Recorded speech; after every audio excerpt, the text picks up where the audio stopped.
Bonjour Olivier Poivre d'Arvor. Bonjour. Merci beaucoup d'avoir accepté notre invitation donc depuis Toulouse sous un très très beau soleil.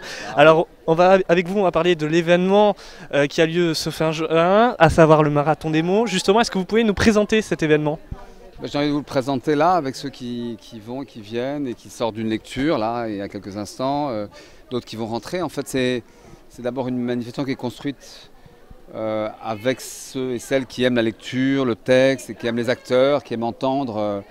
Voilà, et cette ville est, on l'entend, vivante, c'est une ville de tchatch, c'est une ville qui aime les mots, une tradition depuis les troubadours en passant par Nougaro. Et on a, il y a maintenant 11 ans, créé cette manifestation en pensant qu'on pouvait se confronter à cette ville de pierre, de briques, pour en faire un grand lieu à l'échelle locale et puis aussi internationale, d'émotion et puis de célébration de la parole. Justement, vous avez écrit de nombreux livres, certains avec votre frère. Alors justement, est-ce que ce n'est pas dur d'écrire un livre à deux, surtout quand c'est quelqu'un de sa famille, de plus son frère? Non, c'est à la fois dur d'écrire et pas dur, de toute façon au départ. Donc partager quelque chose avec quelqu'un, un projet d'écriture, échanger sur la construction, voilà, puis se partager ce qu'est le cas, ce qu'on fait les chapitres. Enfin, là par exemple, on vient de publier un très gros livre de 1200 pages qui raconte l'Odyssée des marins. Ouais, c'était mieux d'être deux que tout seul. Voilà. Donc non, on partage assez bien. Et voilà, c'est vivant, il y a même de l'eau. Ouais, donc c'est les étudiants et les lycéens de Toulouse qui sont là. Alors justement, je vais peut-être poser une question à votre frère Patrick. Oui. Peut-être juste une question rapidement sur votre frère. Comment c'est de travailler avec lui pour écrire un livre? C'est insupportable. Ah bon, alors s'il a dit du bien, je vais dire du bien. Oui, c'est un très gros travailleur, gros bûcheur. Et bon, en plus, c'est mon meilleur ami. Voilà, donc et c'est mon frère. Bon, c'est comme ça.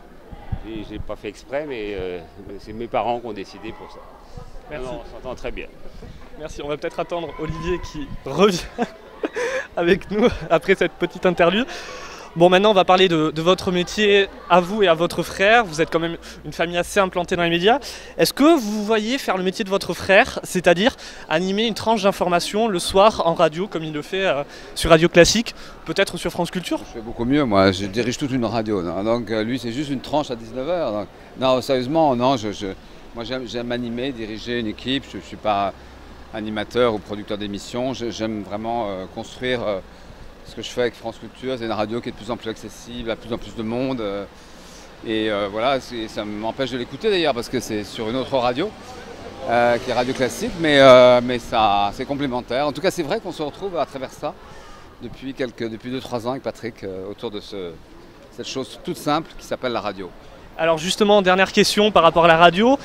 On est en train d'apprendre un petit peu la grille des programmes des radios à droite à gauche. Justement, c'est quoi le programme pour France Culture la saison prochaine? Une ouverture à quelque chose qui est au-delà des émissions de connaissances et de savoir qui sont très présentes. Ouverture à la musique, ouverture à une radio peut-être un peu plus moderne. En tout cas, notre sujet à nous, c'est vraiment de toucher un public qui n'est pas uniquement un public de gens qui sont un peu âgés, plus de 50 ans, comme souvent les radios généralistes, mais d'intéresser les plus jeunes, les étudiants notamment, et puis un public francophone aussi. Donc il faut le faire avec d'autres outils et puis certainement avec une ouverture à des formes plus contemporaines.